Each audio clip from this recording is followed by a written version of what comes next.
किसी चीज को तुम पूरे मन से चाह लो तो तुम उसे हासिल कर सकते हो। ये मैं नहीं कहता, ये सभी महापुरुषों का कहना है। लेकिन अगर ये सत्य है, ये सच है, तो जो हम अपने मन से चाहते हैं वो हमें हासिल क्यों नहीं होता है? भाई, कोई भी इंसान अपने मन में दुख तो नहीं चाहेगा, लेकिन वो रहता तो दुखी है। हर इंसान अपने मन से तो कामयाब होना चाहता है, खूब पैसा कमाना चाहता है, लेकिन फिर भी वो कामयाब नहीं होता। भला ऐसा दुनिया में कौन इंसान होगा जो अपने मन में ये चाहेगा कि मैं नाकामयाब रहूं या मैं पैसा ना कमाऊं? सोचने की बात है। तो इसमें दो चीजें निकल के सामने आती हैं। या तो वो महापुरुष गलत थे जिन्होंने ये बात बोली कि मन से चाही हुई चीज हासिल हो जाती है, या फिर हम गलत हैं। आज की कहानी जो मैं आपको सुनाने वाला हूँ उसमें आपको एक ऐसा मंत्र मिलेगा।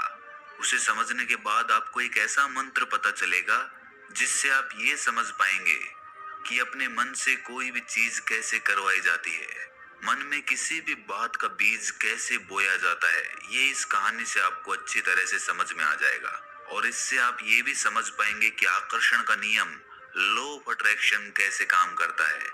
कहानी छोटी सी है लेकिन बहुत ही गहरी है। इससे पहले कि आप इस कहानी में खो जाएं, इस चैनल को सब्सक्राइब जरूर कर लें। तो चलिए कहानी शुरू करते हैं। एक बार की बात है, एक आदमी के जीवन में सिर्फ दुख ही दुख थे। वो जो भी काम करता उस बेचारे का वो काम पूरा ही नहीं होता। घर में आता तो घर में कलेश बना रहता, किसी से कोई मदद मांगता तो कोई उसकी मदद नहीं करता। ऐसा लगता था कि चारों ओर से दुखों का पहाड़ उसी पर टूट पड़ा है। उसे समझ नहीं आ रहा था कि मैं इन दुखों से पार कैसे पाऊं। वो दिन रात यही सोचता रहता कि अपने दुखों से छुटकारा कैसे पाना है। इसी कारण से वो रात में सो भी नहीं पाता था।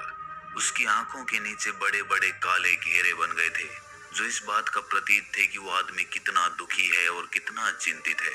कभी कभी तो उसके मन में आत्महत्या करने के भी ख्याल आते थे, लेकिन अपने परिवार की चिंता करके वो ये कदम नहीं उठा पाता था। वो इतना दुखी हो गया कि उसने निर्णय किया कि वो इन दुखों से छुटकारा पाके रहेगा। इसके लिए चाहे उसे कितनी भी मेहनत करनी पड़े, कुछ भी करना पड़े, चाहे अंगारों पे चलना पड़े, लेकिन इन दुखों से छुटकारा हासिल करके रहेगा। ऐसे ही एक दिन उसने अपने मित्र से पूछा कि मैं अपने जीवन को कैसे सुधारूं। उसके मित्र ने उसे बताया कि तुम किसी बाबा के पास जाओ।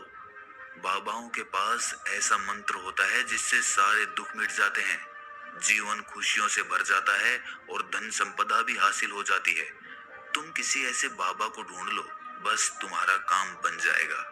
उस आदमी के मन में ये बात पूरी तरह से पक्की बैठ गई कि कोई बाबा ही मेरा दुख दूर कर सकता है, और इसीलिए उसे किसी भी बाबा के बारे में पता चलता तो वो उस बाबा के पास पहुंच जाता। वो उस बाबा को अपनी समस्या बताता और उससे उसका समाधान पूछता, और कहता कि बाबा, मैं कुछ भी करने के लिए तैयार हूँ, लेकिन मेरी इन समस्याओं से मुझे छुटकारा दिला दीजिए। आप जो कहेंगे मैं वो करूँगा, लेकिन मेरे जीवन को सुधार दीजिए। बाबा उसे कुछ टोने टोट के बता देते थे करने के लिए, और बदले में दान दक्षिणा ले लेते थे कि ये टोना टोटका करने के बाद तुम्हारे घर में सुख शांति बनी रहेगी, बस इस टोटके को पूरी विधि के साथ करना।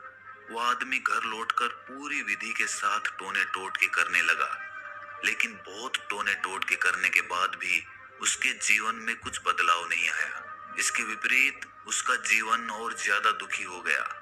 जो भी बाबा उसे टोना टोटका देता था, वो बदले में उससे दान दक्षिणा लेता था, जिससे उसका धन भी धीरे धीरे खत्म हो रहा था। इससे उसके जीवन में दुख और ज्यादा बढ़ गए। तब उसे लगा कि बाबाओं के पास जाने से तो मेरे जीवन में दुख कम होने की बजाय बढ़ते ही जा रहे हैं। तो मुझे क्या करना चाहिए? बाबाओं के पास जाऊं या ना जाऊं? फिर एक दिन एक आदमी ने उसे बताया कि तुम अपने घर में किसी पंडित को बुलाकर हवन करवा लो। हवन होगा, घर शुद्ध हो जाएगा। कोई भी बुरी ऊर्जा होगी घर में तो वो घर से बाहर चली जाएगी। किसी पंडित को बुलाकर पूरे विधि विधानों से मंत्रोच्चारण कराओ और हवन कराओ, जिससे घर में सुख शांति आए। उस आदमी के मन में ये बात बैठ गई और उसने एक पंडित को अपने घर पर बुलाकर हवन करवा दिया। हवन अच्छी तरह से संपन्न हुआ। बदले में पंडित ने भी अच्छी दान दक्षिणा ली और उसके बाद वो वहां से विदा हो गया। लेकिन कुछ दिनों के बाद उस आदमी को महसूस हुआ कि उसके जीवन में अब भी कोई बदलाव नहीं आया है। अब वो आदमी पूरी तरह से दुखी हो गया। और ज्यादा परेशान हो गया। अब तो उसे लगने लगा था कि मेरे जीवन में से दुख कभी खत्म ही नहीं होंगे। और यही सोच सोच कर उस आदमी का बुरा हाल हो गया था। फिर एक दिन उसे अपने मित्र से एक ऐसे बाबा के बारे में पता चला जो समाधान बताने के लिए कोई दान दक्षिणा नहीं लेता था। उस आदमी को लगा कि ये बाबा दूसरे बाबाओं की तरह नहीं हो सकता, क्योंकि ये दान दक्षिणा तो लेता ही नहीं, और अगर दान दक्षिणा नहीं लेता तो ये सच में कोई सिद्ध बाबा होगा। और यही सोचकर वो उस बाबा के पास पहुंच जाता है। जब वो आदमी वहां पर पहुंचता है तो वो बाबा ध्यान में बैठे हुए थे। ये देखकर वो आदमी वहीं पर चुपचाप बैठकर ध्यान से बाहर आने का उनका इंतजार करने लगा। थोड़ी देर बाद बाबा ने आंखें खोली तो सामने एक दुखी और परेशान युवक को बैठे देखा। वो उसकी आंखों के नीचे काले घेरे देखते ही समझ गया कि ये आदमी अपने जीवन से कितना परेशान है। उसे संबोधित करते हुए बाबा ने पूछा कि बच्चा, क्या चाहते हो? बाबा के पास क्या लेने आए हो? उस आदमी ने कहा कि बाबा, अपने रास्ते अपनाए, हर वो तरकीब करके देखी जो किसी बाबा ने मुझे बताई, हर वो काम किया जो किसी भी इंसान ने मुझसे करने को कहा, लेकिन मेरे जीवन में दुखों में कोई कमी नहीं आई। बाबा, इसके विपरीत मेरे जीवन में दुखों में बढ़ोतरी हो गई। मुझे समझ नहीं आ रहा है कि मैं क्या करूं। कभी कभी तो मैं आत्महत्या करने की सोचता हूं, लेकिन अपने परिवार की सोचकर मैं ये कदम नहीं उठा पाता। मैंने आपके बारे में बहुत सुना है बाबा, और मैं बहुत उम्मीद के साथ आपके पास आया हूँ। कृपया करके मुझे कोई ऐसा मार्ग बताएं जिससे मुझे अपने दुखों से छुटकारा मिल जाए। मैं अपने दुखों से छुटकारा पाने के लिए कुछ भी करने को तैयार हूँ। आप मुझे कोई भी रास्ता बताएं, चाहे वो रास्ता कितना भी कठिन क्यों ना हो, मैं उसको पार करके रहूंगा। बाबा ने महसूस किया कि आदमी तो सच में बहुत परेशान है। बाबा ने उसकी बात सुनकर कहा कि बच्चा, दुखों को दूर करने के लिए मंत्र ऐसे ही नहीं मिलते। मंत्र पाने के लिए कुछ करना पड़ता है। तुम कुछ कर सकते हो? ये सुनकर पहले तो उस आदमी ने सोचा कि ये बाबा भी मुझसे दान दक्षिणा ही मांगेंगे, लेकिन और कोई रास्ता ना पाकर उस आदमी ने कहा कि बाबा, आपको जितनी भी दान दक्षिणा चाहिए मैं देने के लिए तैयार हूँ, लेकिन आपका मंत्र सच्चा होना चाहिए, वो पूरा होना चाहिए, उसका फल मुझे मिलना चाहिए। उसके बाद मैं आपको जो भी दान दक्षिणा लेना चाहते हो वो दे दूंगा। बाबा ने कहा कि दान दक्षिणा तो बहुत छोटी सी चीज है, मुझे वो नहीं चाहिए। इस पर वो आदमी सोच विचार करके बोला, तो बाबा, मैं अंगारों पे भी चलने के लिए तैयार हूँ, आप मुझे बस आज्ञा दीजिए। बाबा ने कहा कि अंगारों पे चलने वाली छोटी चीज मैं तुमसे नहीं कराने वाला। मैं जो तुमसे कराने वाला हूँ वो बहुत कठिन मंत्र है, उसे पूरा कर पाओगे? बाबा ने कहा कि बाबा, आप मुझे बताइए तो सही, मुझे करना क्या होगा, मैं कुछ भी करने को तैयार हूँ। इस पर बाबा ने उसे कहा कि यहाँ से जब तुम अपने घर जाओ तो रास्ते में अपने मन में ये दोहराते जाना कि मैं सुखी हूँ, मैं सुखी हूँ, मैं सुखी हूँ। बार बार अपने मन में यही दोहराना, और याद रहे, जुबान पर ये नहीं आना चाहिए, ये सिर्फ मन में दोहराना है। ये सुनकर वो आदमी बोला, बाबा, बस इतनी सी बात, ये तो मैं चुटकी बजा के कर लूंगा, लेकिन इससे होगा क्या? बाबा बोले कि इस मंत्र को करके देखो, वैसे भी तुमने इतने बाबाओं के मंत्र किए हैं, तो इस मंत्र को भी करके देख लो। उस आदमी ने सोचा कि बाबा कुछ दान दक्षिणा तो ले नहीं रहे, और छोटा सा मंत्र है, इसे तो मैं कर ही लूंगा। वो बोला, ठीक है बाबा, मैं ये मंत्र जरूर करूंगा। वो आदमी ये कहकर वहां से उठकर चलने लगा, लेकिन जैसे ही वो चलने लगा, पीछे से बाबा ने बोला कि बच्चा, एक बात याद रखना, जब तुम ये मंत्र अपने मन में दोहराओ तो तुम्हारे मन में बंदर के विचार नहीं आने चाहिए, बंदर का ख्याल भी नहीं आना चाहिए, तो ही ये मंत्र सिद्ध होगा। वो आदमी बोला, मुझे तो आज तक बंदर का कोई विचार नहीं आया, तो अब क्यों आएगा? आप चिंता मत करिए बाबा, मैं बस मन में यही दोहराऊंगा कि मैं सुखी हूँ, मैं सुखी हूँ, इसके अलावा बंदर का कोई विचार मेरे मन में नहीं आएगा। ये कहकर वो आदमी वहां से चल दिया। वो अपने मन में मैं सुखी हूँ, मैं सुखी हूँ, ये दोहराता हुआ थोड़ी दूर ही चला था कि उसके मन में अचानक बंदर का ख्याल आ गया। बंदर का ख्याल एक बार आया और चला भी गया, लेकिन उस आदमी ने सोचा कि आज तक तो मुझे बंदर का कोई विचार नहीं आया, ये आज बंदर का विचार क्यों आ गया। और ऐसे करके उसने उस बंदर के विचार को पकड़ लिया। वो ये भूल गया कि मुझे क्या मंत्र दोहराना है, और वो बंदर के बारे में सोचने लगा। जब थोड़ी देर बाद उसे फिर से होश आया तो वो फिर से अपना वही मंत्र दोहराने लगा जो बाबा ने उसे बताया था, मैं सुखी हूँ, मैं सुखी हूँ। लेकिन अचानक से उसे सामने एक बंदर दिखाई दिया, और ये देखकर उसके मन में फिर से बंदर का विचार उठ गया, और वो अपने अंदर से इस विचार को बाहर फेंकना चाहता था। वो चाहता था कि मेरे अंदर किसी भी तरह बंदर का विचार ना आए, लेकिन उसे तो सामने बंदर ही दिखाई दे गया। ऐसे ही जद्दोजहद करते करते वो घर पे पहुंचा, और घर पे पहुंचने के बाद अपनी पत्नी को कहा कि हे बंदरिया, मुझे खाने में बंदर परोस दो। और जब उसे एहसास हुआ कि उसने क्या बोल दिया, तो वो अपने बाल नोचने लगा। वो दीवारों में सर मारने लगा कि आज तक मुझे बंदर का कोई विचार नहीं आया, और आज मुझे ये क्या हो गया है कि मुझे हर जगह बंदर ही बंदर नजर आ रहे हैं। ये कैसी माया है। यही सोच सोच कर वो आदमी रात भर सो नहीं पाया।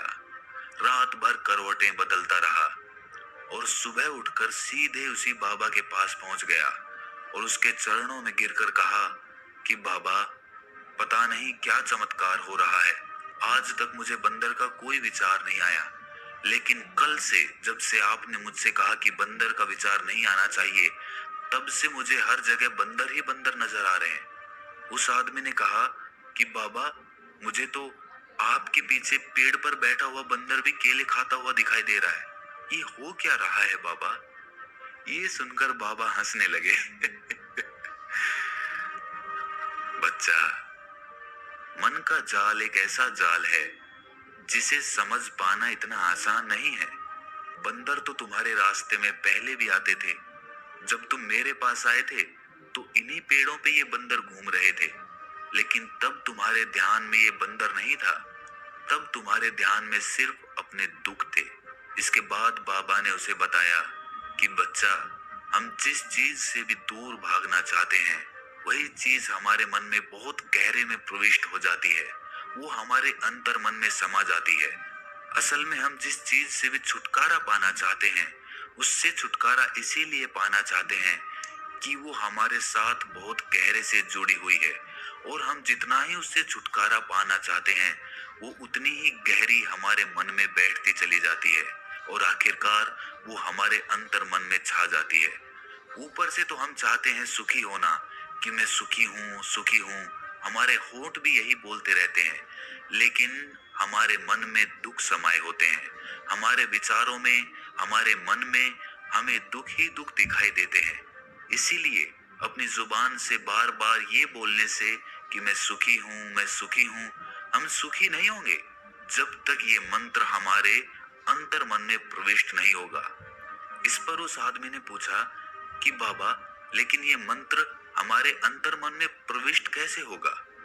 ये सुनकर बाबा ने कहा कि बच्चा, अपने दुखों से लड़ना बंद कर दो। जब तक तुम अपने दुखों को दूर करने की सोचते रहोगे, तब तक वो दुख तुमसे चिपके रहेंगे। तब तक वो दुख तुम्हारे अंतर मन पर अपना राज जमाए बैठे रहेंगे। और जिस दिन तुम उन दुखों के बारे में सोचना ही छोड़ दोगे, उन दुखों से छुटकारा ही नहीं पाना चाहोगे, उसी दिन से तुम्हारी जिंदगी से दुख गायब हो जाएंगे। क्योंकि किसी भी चीज से छुटकारा पाने के लिए हमें उस चीज के बारे में सोचना पड़ता है, और हम जितना ही उस चीज के बारे में सोचते हैं, वो उतनी ही गहरी हमारे मन में प्रविष्ट होती चली जाती है। हम अधिकतर समय दुखों के बारे में ही सोचते हैं। हम यही सोचते हैं कि हमारे जीवन में दुख है और हमें इससे छुटकारा पाना है। इसी वजह से बार बार सोचने से वो दुख हमारे अंतर मन में प्रविष्ट हो जाते हैं, और हमें एहसास भी नहीं होता। इसीलिए अगर तुम दुखों से छुटकारा पाना चाहते हो, तो दुखों से छुटकारा पाने के बारे में सोचना छोड़ दो। तुम्हें दुखों से छुटकारा मिल जाएगा। अक्सर आदमी धूम्रपान छोड़ना चाहता है, शराब छोड़ना चाहता है, सुबह अपने आप से ये वादा करता है कि मैं कोई भी गलत काम नहीं करूंगा, लेकिन शाम को जब लौटता है तो नशे में चूर होकर लौटता है। ऐसा क्यों होता है कि जो हम सोच रहे हैं वो पूरा कर ही नहीं पा रहे हैं। असल में हम उस चीज को बहुत ज्यादा तवज्जो दे रहे हैं, उस चीज को बहुत ज्यादा अहमियत दे रहे हैं। जब भी हम उस चीज को छोड़ने के बारे में सोचते हैं तो हम उसकी इम्पोर्टेंस यानी कि विशेषता और ज्यादा बढ़ा देते हैं। हमारा मन उस चीज के बारे में जितना ज्यादा सोचेगा, शराब या धूम्रपान छोड़ने के बारे में जितना ज्यादा सोचेगा, हमारा मन उतना ही उस चीज के पीछे ज्यादा भागेगा। हमें उस चीज से लड़ना नहीं है, बल्कि बिना सोचे गुजर जाना है। और अगर इस मंत्र को हम समझ लेते हैं तो हम अपने जीवन में जो भी पाना चाहते हैं उसे अपने अंतर्मन में डाल सकते हैं।